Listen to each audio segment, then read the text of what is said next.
What is up, everybody, and welcome to another episode of the Breathe and Air podcast, where everyday action meets extraordinary mindset. Today, we have the founder of Modern Mastery, and he is obsessed with human potential and how we can tap in and make the most of the lives that we have. Mr. Dan Coe, thank you for joining the show. My man, thank you for having me. I'm excited to be here. What an Yeah. intro. It always feels weird because I'm sure you can relate to this. It's like we're normal dudes and it's like we just started a podcast or we started like Modern Mastery in a sense and we've gained a following so it's actually viable, but it still does it still feel weird to you to be like, "Oh, founder of Modern Mastery, founder of Breathe in Air podcast." Is it Yeah. It's a weird thing, but I think it our minds don't fully register that like we created this thing that has Mm. so much impact. Sometimes I feel like for me too, I have to zoom out and be like, whoa, I didn't, you Yeah. kind of lose scope sometimes. I mean, you have 100,000 followers on Twitter and however many on Instagram. And it's like, that is a lot of people. Imagine that many people in an arena or something. Like that is a shit ton of people. It's nuts, man. Like Yeah. I just hit the 100K mark the other day, and it's like I don't know. I've been doing the same thing over and over. I've been doing what all the gurus said, just be consistent, and it's like okay, now I'm here. It's like the process is the same, but then like you said, you zoom out and you're like, holy crap, I like this is where I'm at now. It's pretty cool. Yeah. So you mentioned the consistency side of things. What really helped you grow your audience online in general? What were some of the things that really helped boost, the reach that you had? Yeah, it's so first thing I it's all a process of iteration to me, right? Because I know a lot of people, they get stuck on one thing. They get stuck on one thing, they try to make it work, and then when it ends up not working, they either quit or they just continue doing that and suffering in a sense, right? So Yeah. I started out freelancing with web design before any of this, right? And so I was online studying all the time. I studied web development, learned how to do the no code apps like WordPress and all that stuff. And I'm like, oh yeah, web design. A lot of people are doing web design. I think I can make an income doing that. And so I tried, failed a bunch of times, realized, or this is when I started lurking on Twitter. Like I'd never been on Twitter before or Yeah. like seen, like actually thought of it as a valuable platform. Right. And these tweets, I got into money Twitter, and everyone was talking about like marketing, sales, freelancing, all of this stuff. And some things caught my attention. It's like, okay, what is this copywriting thing? Like at the time, I feel like nobody knew what copywriting was, but people were talking about it. And it's like, okay, I'm going to go and study this. I picked up cash advertising, which was like my first book introduction. And it just made a lot of sense. It's like, oh, this is what I'm doing wrong. I don't have, like, I'm not catching people's attention. I'm not speaking directly to who I'm trying to speak to. My Mhm. offer sucks. Like, it doesn't do anything for them. And that made me start to look differently and niche down in freelancing. And rather than building out websites, it was more so, it was like a very simple funnel. So it's like a Yeah. landing page, some email sequences, et cetera, et cetera. And that started to do well. And I started seeing success with that. Did like grew for a year. And then I went on to Twitter and um, decided like, oh, this would be a cool place. I see people selling info products. I personally bought a freelancing product from someone on social media. I'm like, it kind of makes sense now to create some form of product to show like what I did to actually see success in freelancing. And then after that, I transitioned the freelancing into, I did some freelancing on Twitter, but most of my Twitter journey was spent uh, funnel consulting, funnel and marketing consulting for creators. So I pretty much helped them create offers, taught them the basics of funnels. Like they were building an audience, but they had nowhere to send it. They didn't really know how to monetize their audience. And from a creative's perspective, like that's a big problem. It's like you either go down the starving artist route or you learn what you need to do and you make money and you just Right. go up from there. You And elevate. so that was the like first, second, and third iteration is like, okay, I need to go into like, I'll start consulting here, and then built out a few more products like teaching web design, and then some social media stuff. And like the secret to me is always having something to build. And we can dive into that more Yeah. because I think that's a very important concept. But and this is what made me realize it, is that I had so much fun building out these products and creating new offers and just seeing, like, playing the game of trying to make money while at the same time helping these people, like helping them a lot and changing their lives either on a small or large scale. But that was the thing. It's like every product that I've built up to this point has been an iteration from the next. So it's like that's the thing. If you don't know where to start, that's even more reason to start. You just need to put out the first thing so that you get it out of your head and you're like, "Oh, that okay, that was a good idea. How can I make it better? Oh, Mm. this is making some money. How can I make more?"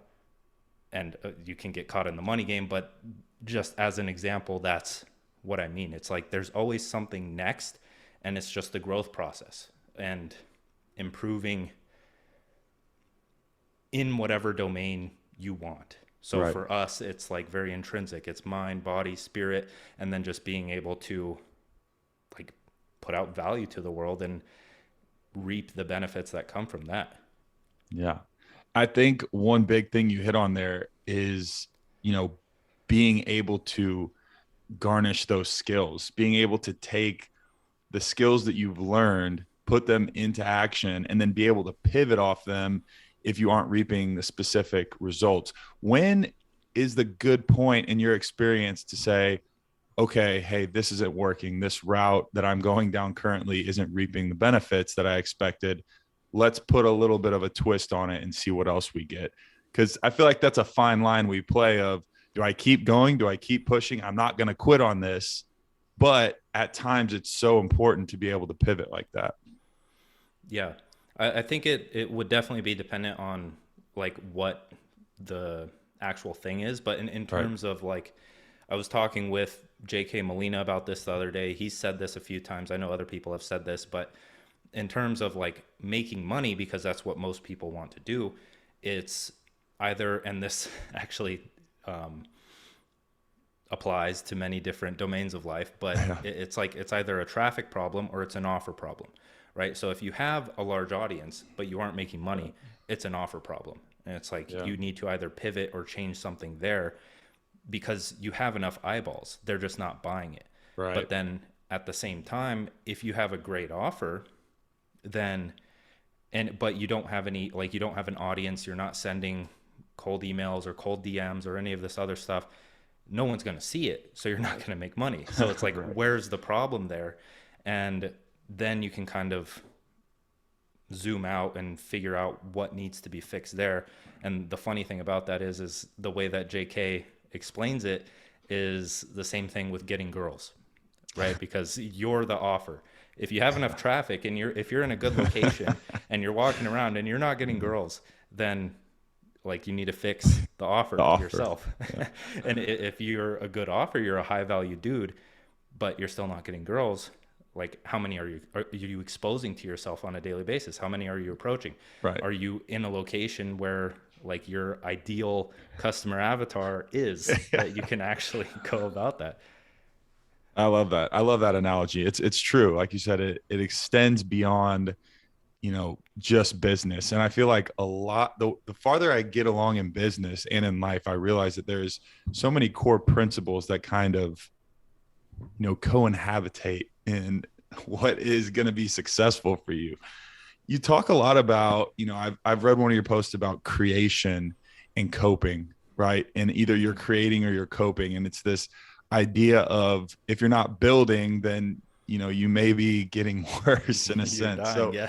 tell me a little bit about what you mean by creation versus cope. Oh man. So I've reframed it because I've taken it a step back since then. Um, and I like the root of creation to me is curiosity. So now it's kind of like a cope to curiosity reframe, right? Because you see all the time in like the Instagram comments, YouTube comments. If, for anyone listening, just stay out of the comments altogether. Like listen to what the guy is saying Yeah. and run it through your own BS filter, because the comments, it's like you have no idea what's going on in these people's lives, and they could just be saying like anything to get attention. Right. But that's the thing, is we see it all the time in the comments where there's just limiting beliefs, excuses. Oh, like, no, you don't I've actually had this. No, you don't go on 5 walks a day. And it's like, why are you just like closed minded to that? Why is that a thing? And you can run it for anything. It's like, oh, this guy's not natural. We can dive into Right. we could talk about that all day, but things like that where it's just an immediate assumption as opposed to curiosity, like how did this guy get there? Am I able to get there as well? And that's the reframe that leads to either creating a better life for yourself, creating a business, and just starting that path. And it's kind of the closed-minded to open-minded reframe as well. Yeah, Does no, I that like that. That makes plenty of sense. Yeah. It's changing the perspective of the cope as far as I can make excuses, I can say this is real, this is fake, how did this guy get here, or I can use it almost as a fire. I feel like that's right? it kind of reminds me of this too, which I think about this a lot, right? We have so many different emotions that we go through on a day-to-day basis, and those emotions can do one of two things. They can paralyze us, they can make us feel down, they can have a negative connotation, or they're a positive connotation, right? And we often associate one emotion with good and one emotion with bad. But what I've realized is a lot of times these emotions, and ones that we usually say are bad, be it anxiety, depression, sadness, guilt, shame, whatever those are, can be some of the biggest fuels to push you towards the right way. But it's a it's the line of, is this going to cripple me or is this going to push me? And am I going to use this dark energy that I'm feeling at this time towards something productive? Right. Have you 100%. ever have you ever had that experience? Dude, I can go. I'll go on not even a tangent right here, but because I love philosophy. I love philosophy, spirituality, and I love being able to like turn those lessons into something that's practical, rather than like philosophy is just intellectualizing, get stuck in your head. It could lead Right. down a bad path if you don't have something practical in your life to apply it to. And so, oh man, how do I start this? So the first thing that I'll preface, if anyone has dove into spirituality at all and like gone a bit deep there, you'll hear some people say that the universe is a giant mind, or the like in hermetic philosophy, the first principle is that all is mind. And I didn't know how to grasp that. How is the how's the universe a mind? It doesn't make sense. And so I was listening to Alan Watts, which I'll tie in a bit later, and the foundation of this is that you have to understand that everything we see, like the barrier between us and reality, are metaphors, concepts, symbols, stories, the way our mind and like consciousness makes sense of things, right? And so once you see that's what creates meaning as well. Like our mind wants to create meaning out of these things, otherwise it's meaningless. It's just like I could say and describe whatever this is, but in reality it's just a label that we give it to understand it, right? So that's kind of the foundation. But from there, you kind of, I'm trying to paint a picture here, and I'm not the best storyteller yet, but that's the exact thing, right? Our mind makes sense of things via stories. Right. We find meaning in stories. In a story, there is usually a hero and a villain. There is a protagonist and an antagonist. And if you take it from that, the meaning and the fulfillment and the whatever you want to call it, the good things that you get out of a story, what keeps you interested in the story or in life is the battle between that hero and that villain, right? So pertaining to these negative emotions that we're feeling, they're not inherently bad. That's determined by perception. Some people see the villain as the good guy. Yeah. They see themselves as the good guy. Some people see the hero as the bad guy. They dislike him or they like him. And so if you step back and observe this negative emotion that you're feeling, it's just a part of the story, right? That either you're living out and it's that battle that's going on. It's that polarity that is creating meaning in your life if you want to see it as that, right? Because if the hero automatically wins and that polarity is like just thrown to 100%, the hero just automatically wins the game, it's not interesting. It's like, who would watch that movie? There's no story to be told, right? And same thing with the villain. If the villain wins, it's like, oh, that sucks. Terrible movie, 0-star rating, 0% or yeah, 0% Rotten Tomatoes, whatever it is. But that's the thing. And what Alan Watts, with his like poetic sayings and his lectures, the thing that I pulled from it is that, like, if we want a meaningful life, we have to maintain some form of that polarity. We have to fight that battle in a way that doesn't make us suffer, kind of from an enlightened perspective of, okay, I'm going through this. Who's going to win? Is it the hero or the villain, right? And how are you going to use that energy to make the hero win? Because if that negative emotion is like slowly taking over you, then life kind of gets boring, mundane, a lot of suffering occurs. But then if you like pull back to 60-40 or 80-20%, like hero over villain or villain over hero, that's where the meaning happens. And that's where you have a lot of fun and interest in your life, as long as you can get like the hero to be at this point. So this is a point that you're trying to maintain, but it's impossible to maintain that, and it's just a constant battle. Like, that's my way of explaining it. And in terms of like the stories and understanding and having some form of meaning in life. But then you could go into the whole living fully thing, where you kind of dive in and you feel out the emotion from the perspective of the observer, and kind of just let it fade, because you dive in and you're very conscious of what you're feeling, and you understand, like, you start to gain understanding of what's actually causing that problem.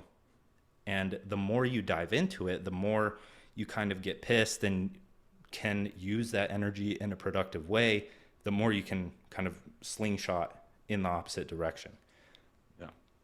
You mentioned, it reminds me, right? It's almost like there's a saying, pissed off for greatness, that I love, right? And it's another negative connotation of angry, pissed. Like, you see, it seems not something to be productive, but I mean, you look at it one of two ways. It can be your downfall, or it can be something that elevates you to the next peak. Like, I think about sports in the connotation of sports too. You see guys, sometimes you get in their head, you play the mental game, they get pissed, they get off their game. And then some guys, if you flip their switch and you get them pissed off, then you're screwed. You're in for a long night, because they're about to light you up, right? So I think it's the same way. Like, we can control the way that we perceive things based on, like you said, the connotation that we give that word. And I was reading, oh gosh, what was the name of the book? Untethered Soul by Michael Singer. And the first chapter just smacked me, because it was talking about the voice in your head and separating yourself from that voice. Because a lot of times you're thinking that voice is saying you, like it's talking to you. It's not actually you. Like, you are separate from that voice that tells you all those negative things, or positive things for that matter.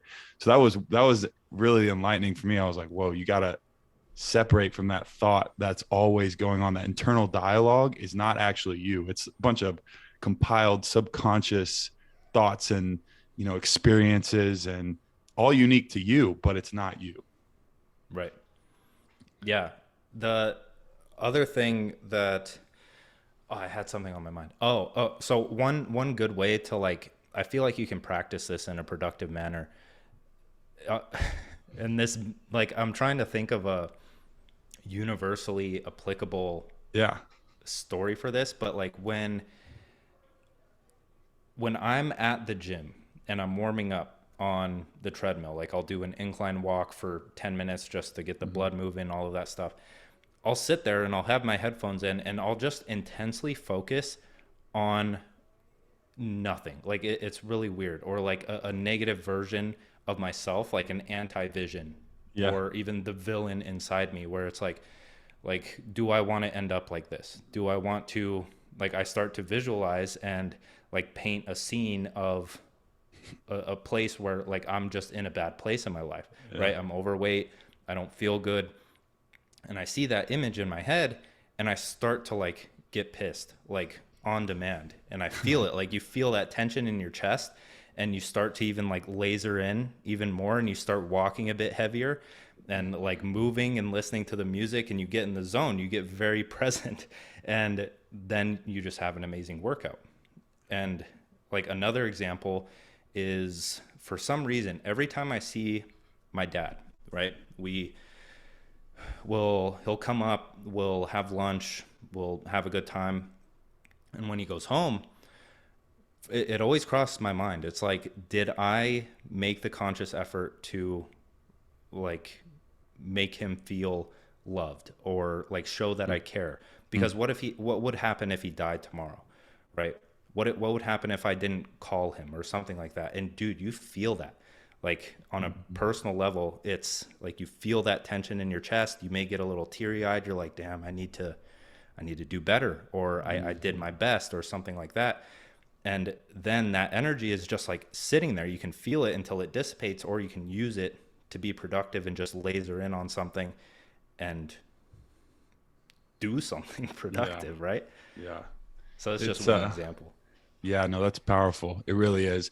And I think it all comes back to the fact that you have to be outside of yourself. Like there's got to be something outside of you, or a mission that's bigger than you, or a calling that's bigger than you, or the people that you help that's bigger than you, that's pushing you, because if not, you're going to fail yourself.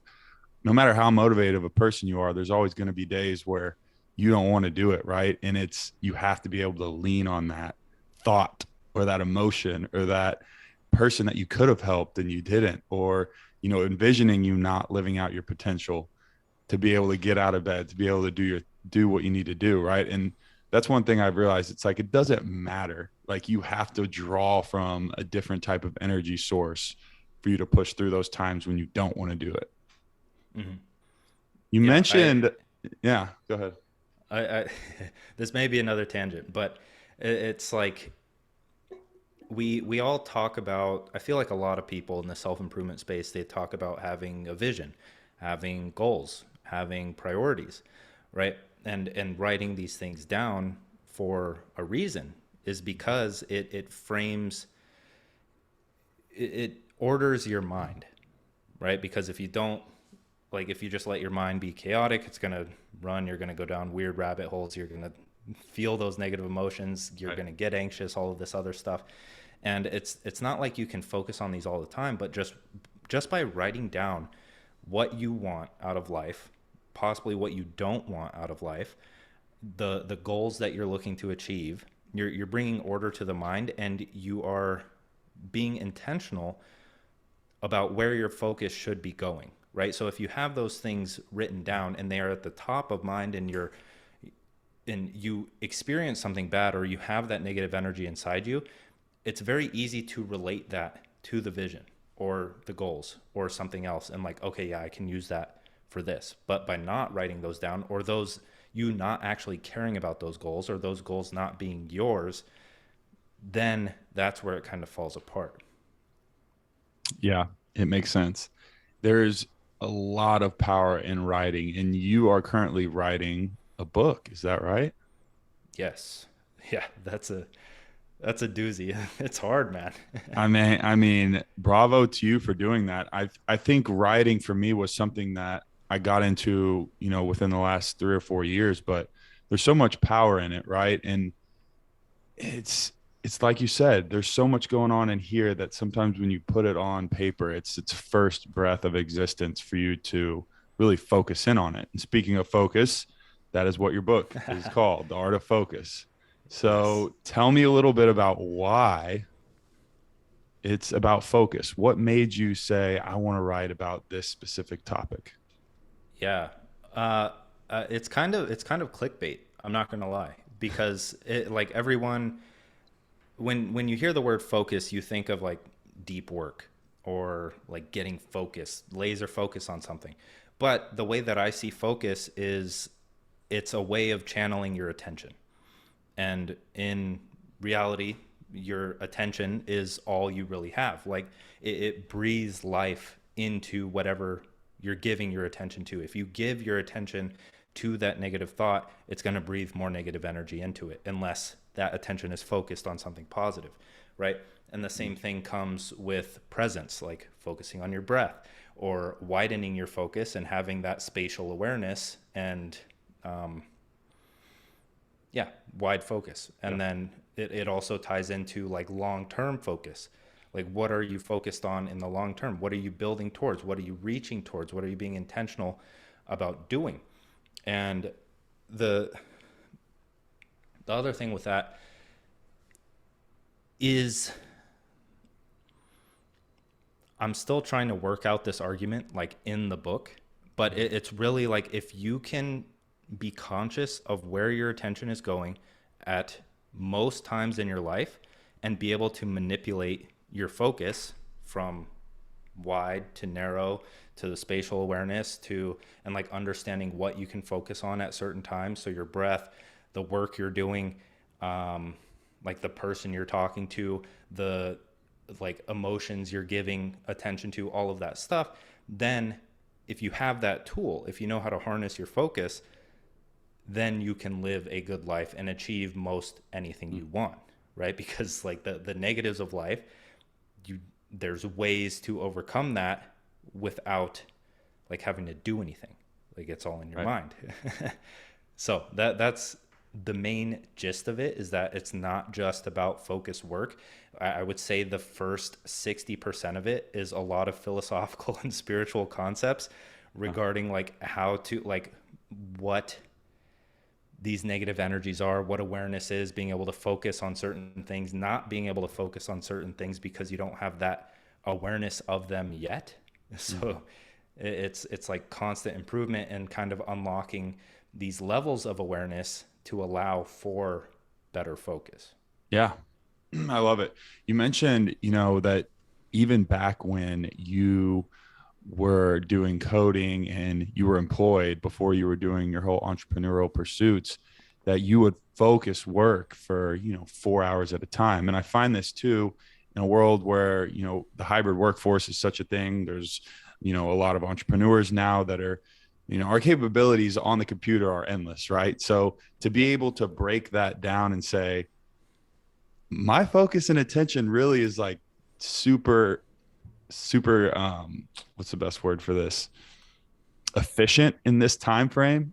Like I feel like we're so distracted that we think because we're working 12 hours a day that we're getting a lot done, when in reality if we had that focus and those action items that we could knock out without looking at our phone, without getting up and doing something else, we'd be so much more efficient. So what are some of the things that you've done in order to achieve that 4 hour window or whatever it may be to be efficient with your time? Yes. The first thing, so you mentioned distractions, right? And in terms of uh, like focused work, the key here, a lot of people will say, oh, you don't need to wake up early to be productive. I beg to differ. Why? Because if you wake up early, you're waking up before the distractions. Like there's nothing you can do or distract yourself with aside from maybe a phone and content from yesterday on social media. Like there's nothing you can focus on. Everyone's asleep. There's no one's going to be calling you. No one's going to be bugging you. It's just your quiet time to get work done. Mm. And so for the people that have that 9 to 5 or have other responsibilities, it's like go to bed if you can an hour earlier, wake up an hour earlier, and dedicate that time to a specific project that is goal oriented and will result in being able to either free up more time, make more money, live a better life, etc. And when you Mm. do that and you have it planned out, that's where I guess the planning comes in, is you can kind of align with your vision. So there's the desired outcome, which is the vision for your life as a whole. And if you tie purpose into that, it could be others' lives and what you're trying to lead them to. And then broken down from that, there are large goals like 10-year goals and small goals like 1 year goals, 1 month goals. And the thing with writing these goals down is like, yes, they should be specific. Yes, they should be on paper, but they're just there as guidelines, right? It's not like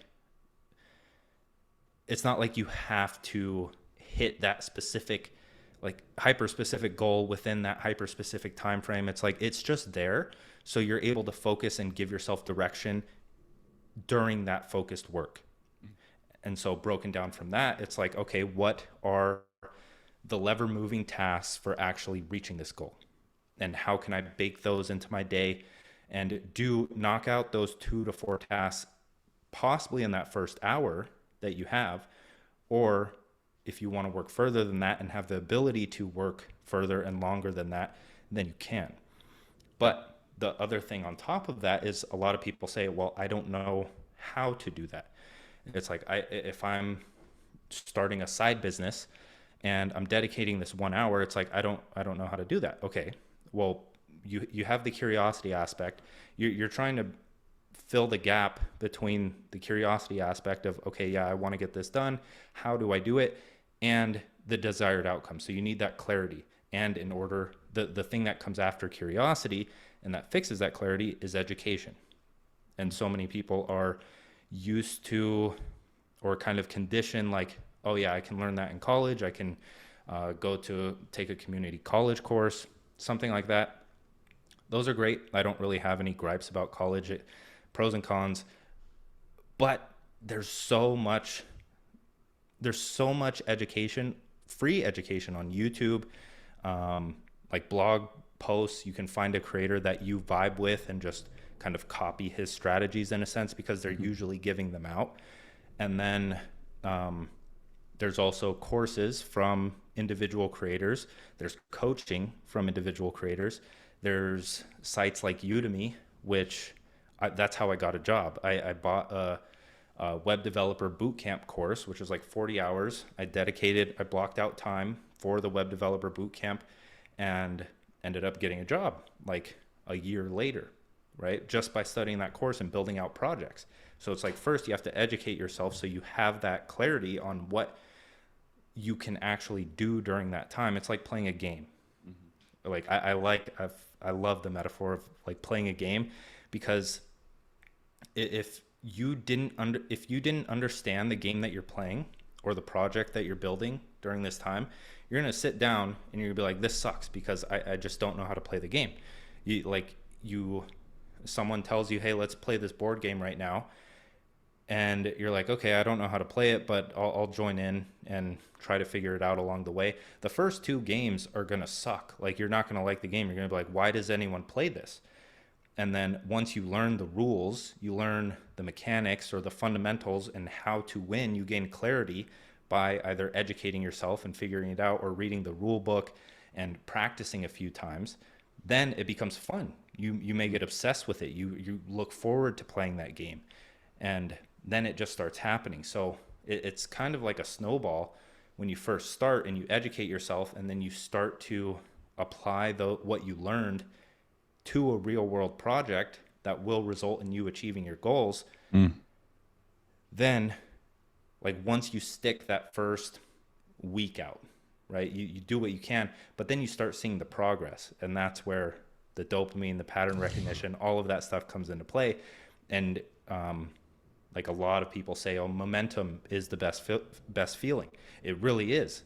And if you get to that point where you feel like you're making progress, where you have that momentum, you're going to start to get obsessed with whatever project it is. You're going to want to work way beyond that 1 hour time frame. Like, you may even get pissed, like, if you do that 1 hour time frame of just building out a project and then like you have to go to work, it would piss you off. But at the same time, it's a good thing because you have that inspiration to go into it the next day, like wake up with that like surging energy just to get started on it and knock out as much as you can.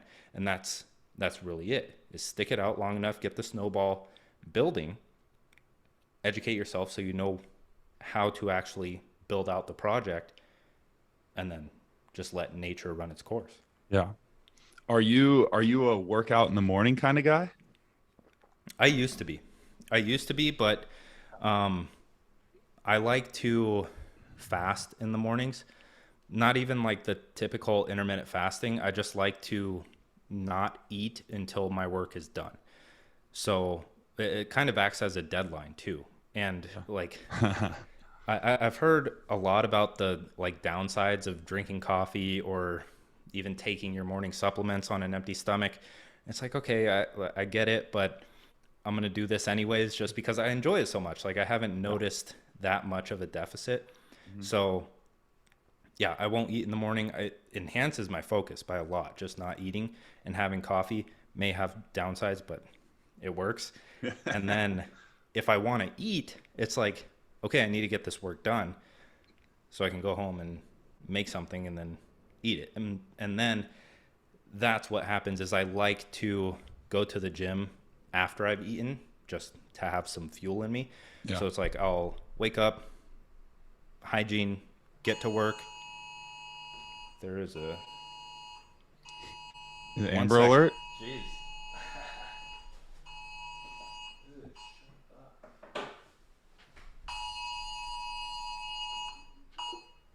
Holy crap. uh, yeah, my friend told me there was like a hail warning today, so I guess there's going to be hail. That was the actual Yikes. warning. Pull the So, cars in. yeah, but yeah, back to it. So, the I go to the gym after eating, which comes after work. And Right. so the gym is usually midday, maybe 11, 12, 1. It really depends on what I'm doing. But I do like working out the midday. And I also like working out in the afternoon because I feel like my body is like warm. Like I've been through the Mhm. day. Like my lifts are substantially stronger in the afternoon or evening. But with that, I found that like I'd often skip the gym just because it's later in the day. It's like, oh, I could be with my friends instead of going Right. to the gym. Like motivation is low at that time. So it's like the balance of uh, energy, where in the morning it's like I have full energy. I'm ready to get to work. After I eat, it's like, okay, it's now or never for the gym. Get to the gym, pump it out, feeling good. And then later in the day, it's more like less energy expending work and Yeah. activities. Yeah. No, I like that. I think everybody has to play around with it. For the longest time, Mm-hmm. I had to work out at 5, 6 a.m. in the morning. Now I kind of like afternoons a little bit better, but I'm starting to dial the clock back to get up earlier and playing with that routine. Like, what do I like going at 5:30, 6 o'clock? Do I get lull at like 12, 1, 2 if I do that? Like, for me, it almost gives me a second burst of energy mid afternoon. When I hit a lift, I get done, I'm hyped up, got a good pump, and Yep. go home. And I'm like, all right, let's get more stuff done. Like I'm on that dopamine high, right? Yep. Um, but you mentioned something, and I think this is really important for anyone that's listening to this. They have a thirst for knowledge. They have a thirst, to get better, to build something. They're ambitious.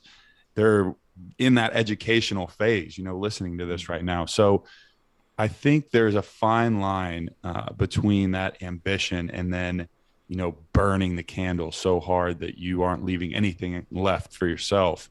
And there's a quote that you said that said, the good life is a balance of being and becoming. Yep. Explain what you mean by that.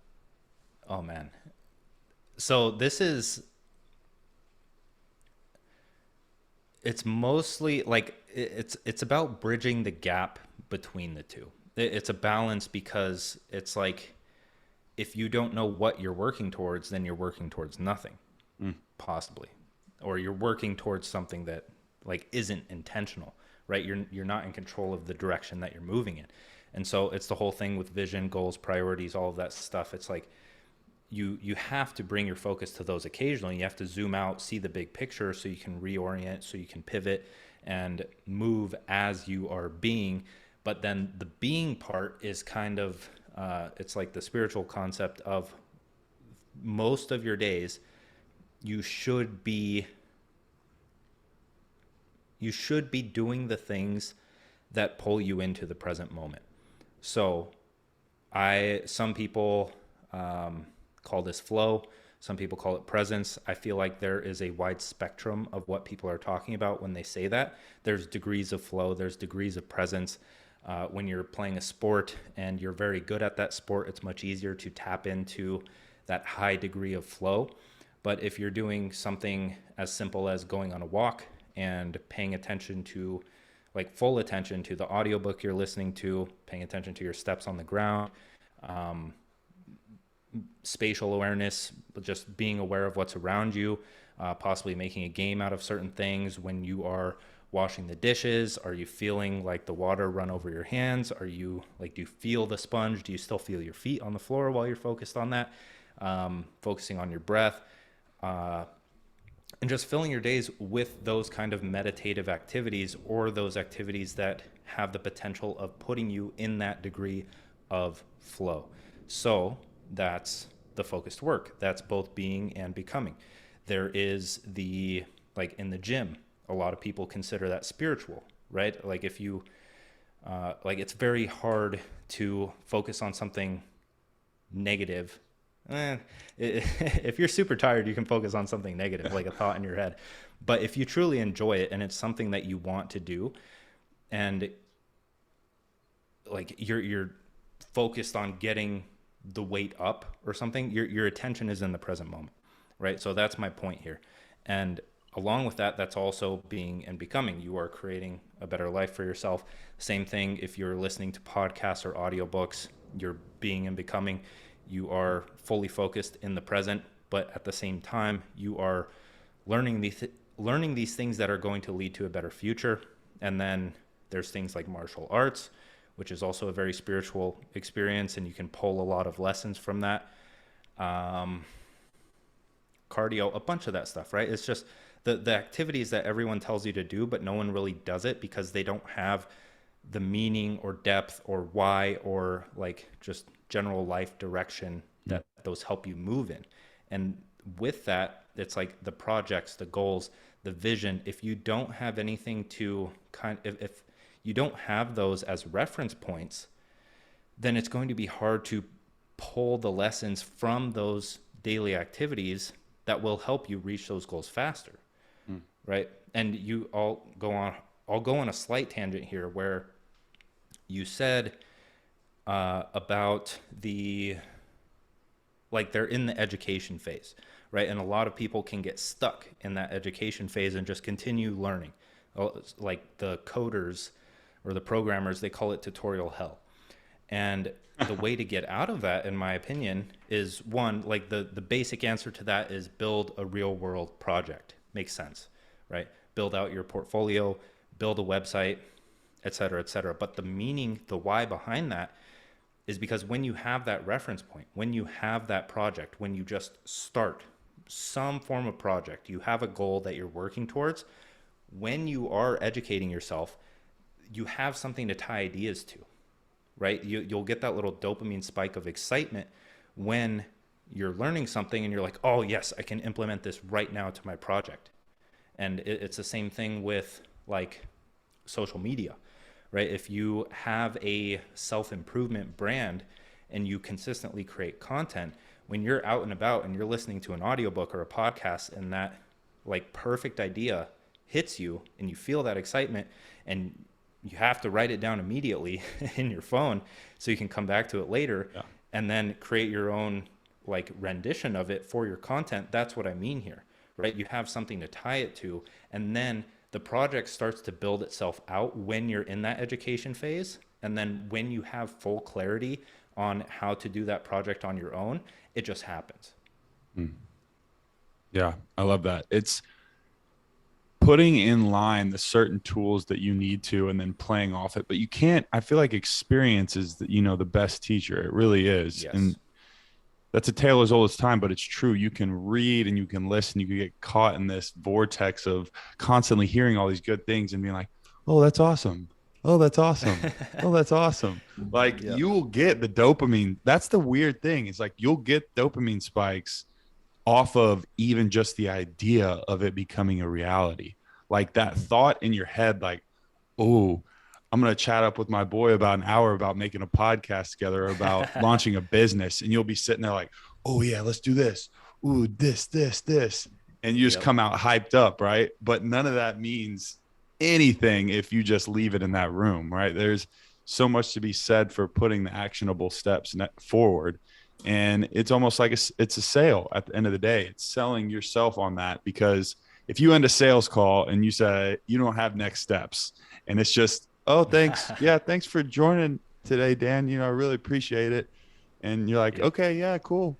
It was good. I liked your product. It was cool. All right, man. Yeah. See you, man. Peace.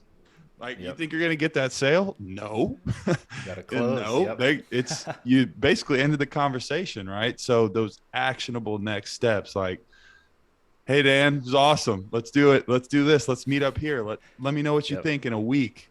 Right. Yeah. So it's interesting to not get paralyzed by those hits that you get from just thinking and planning and over planning, over educating. Yep. No, I agree 100%. In Hermetic philosophy, again, it's called the law of use. Like that in the book that I read all of this from is called the Kabbalion, and it goes through like the seven Hermetic principles about like I don't know how to explain it aside from like how reality functions. And it's pretty enlightening if you have something to tie it to or have experienced something similar. Yeah. But the very last principle is the principle of use. So it's like if you do not use anything that we've told you here, it's all meaningless. Like all is mind. It does nothing. It's just mental masturbation at that point. Yep. Yeah. Where do you see modern mastery in 5 years? Oh boy. I think about this all the time, right? Vision. Like it that's the other thing and why I'm a big I always say personal growth equals business growth is because like in this modern day with all these creators and more popping up like wildfire and for good reason because we need people like it's just I believe it to be the future as Naval said where like there's 7 billion people on this earth hopefully one day there will be 7 billion businesses. I completely agree with that because the internet allows you to tap into anyone. So, like modern mastery and my brand as a whole reflects my vision and mission personally. So it's like me taking that and helping others achieve similar things. And you're attracting like minded people that you can bounce ideas off of. It's just a great time. But in the future, oh man, I want it to be big. It's going to be big. Where I don't know if it'll be like just the podcast is big or the YouTube is big or something like that. I don't really know, but I want to make an apparel brand or like an Yeah. apparel line for it. I want to create like a very high quality focus supplement that also like for when you are fasted and then also pairs as like a focus and pump supplement for the gym. So it's like Yeah. 2 in 1 and you can kind of just sip on it and it may be like some kind of like a coffee knockoff, but like a powder. I don't know. We'll Yeah. see. So focus supplement, apparel.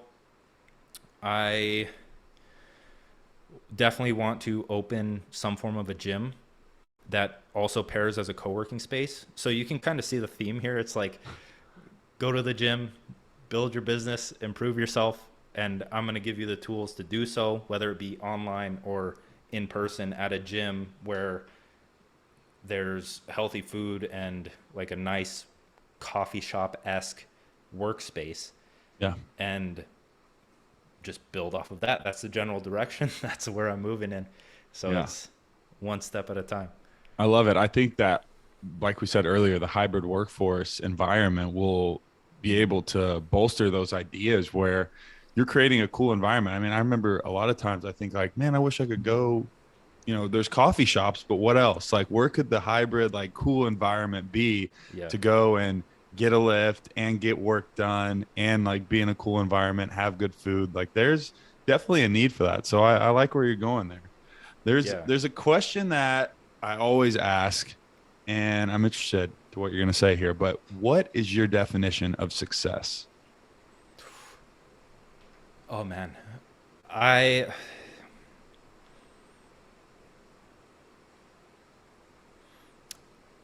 I would think of it on it's being and becoming, where it's like the day-to-day process but also moving in the right direction, Right. right? Because everyone it's like I can take a bunch of other people's philosophies where the the journey is all that matters, like focus on the process. It's true. It's all true. I've experienced that. Yeah. And that's the main thing is like am I conscious of what I'm doing right now? And if I'm not, does that explain or does that cause some form of suffering?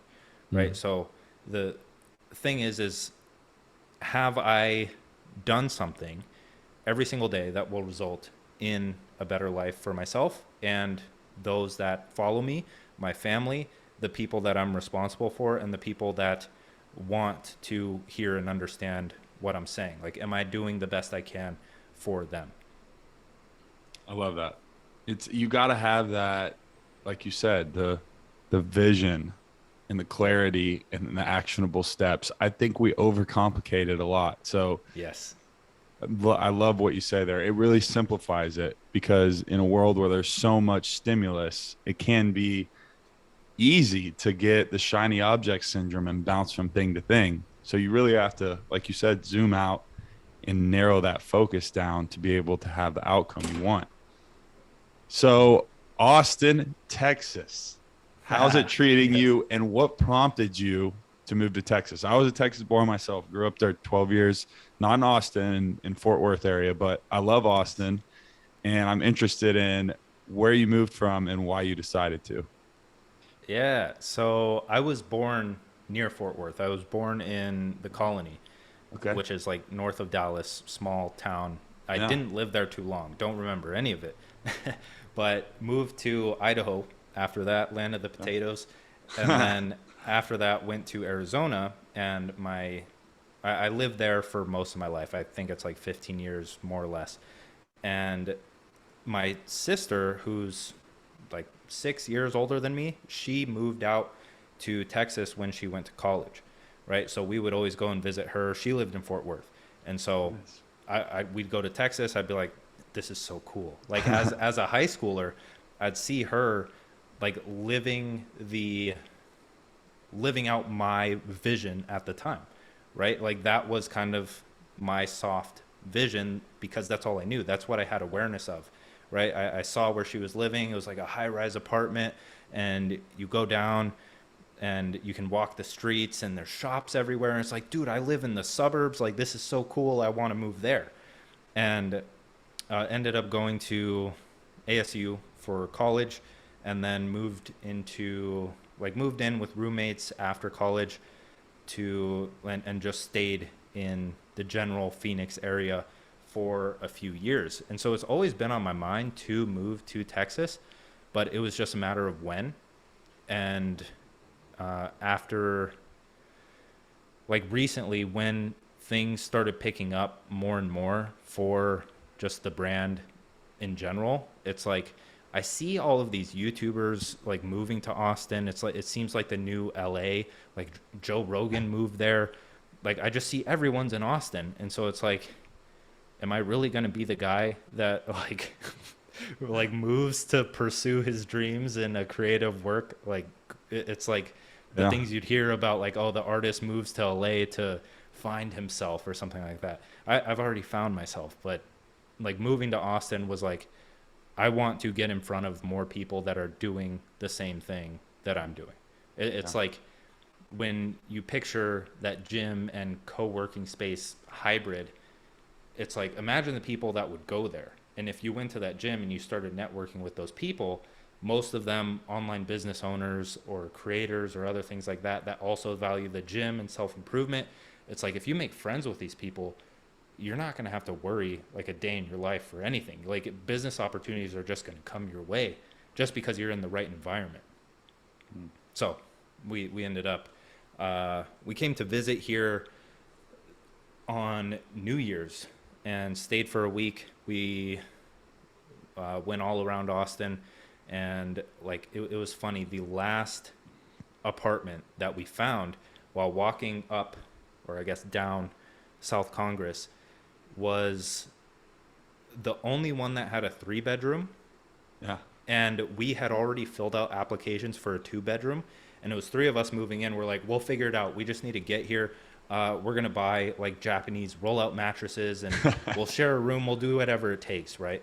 And funny, I have one of the Japanese mattresses. That's just something I've always wanted to do, but we ended up finding the 3 bedroom, and then we went and we're like, well, we'll sign immediately. Just give us the 3 bedroom. And we called, canceled the other application, but couldn't get a refund. So small loss, but we're here. It's amazing. And yeah, dude, I love Texas so far. That's awesome. It is. There's something to be said. I feel like Nashville is that way too right now too. It's like the city is growing rapidly. The energy is there, and there's just something to be said about putting yourself in that environment to succeed. Yeah, 100%. So, Dan, thank you so much, man, for coming on. Where can everybody find you? Where can they find your courses? Come on, plug it all. Well, first off, dude, thank you for having me. It's been cool Yeah. to connect on a virtual face-to-face basis. But Yeah. I have way too much. Like I just, as I said, like I just iterate, and the things that were initially like paid products are now free products. So with those, I feel like that's a good starting point. You can go to the Discord, which is modernmastery.co/Discord. And there's channels in there that will direct you to whatever you want to find, whether it be like free business trainings, the power planner for the whole vision, goals, priorities thing, bunch of other stuff. So I've joined the Discord, say what's up, ask questions if you have them, and download some free stuff. There you go. Everybody go check out the Discord. You heard him. You can find Dan. I will make sure to put all of the links and all of his tags in the bio as well. But thank you guys so much for tuning in to another week, the Breathe and Air podcast, where everyday action meets extraordinary mindset. Today we had Mr. Dan Coe. Reach out to him, let him know what you thought of the show today, and leave a rating, leave a review, and share this with somebody who you think could benefit from it. That's the price of admission today. You heard it. I'm going to come after you if you don't do it. So, Dan, thank you so much for joining the show, man. Yes, thank you as well, man.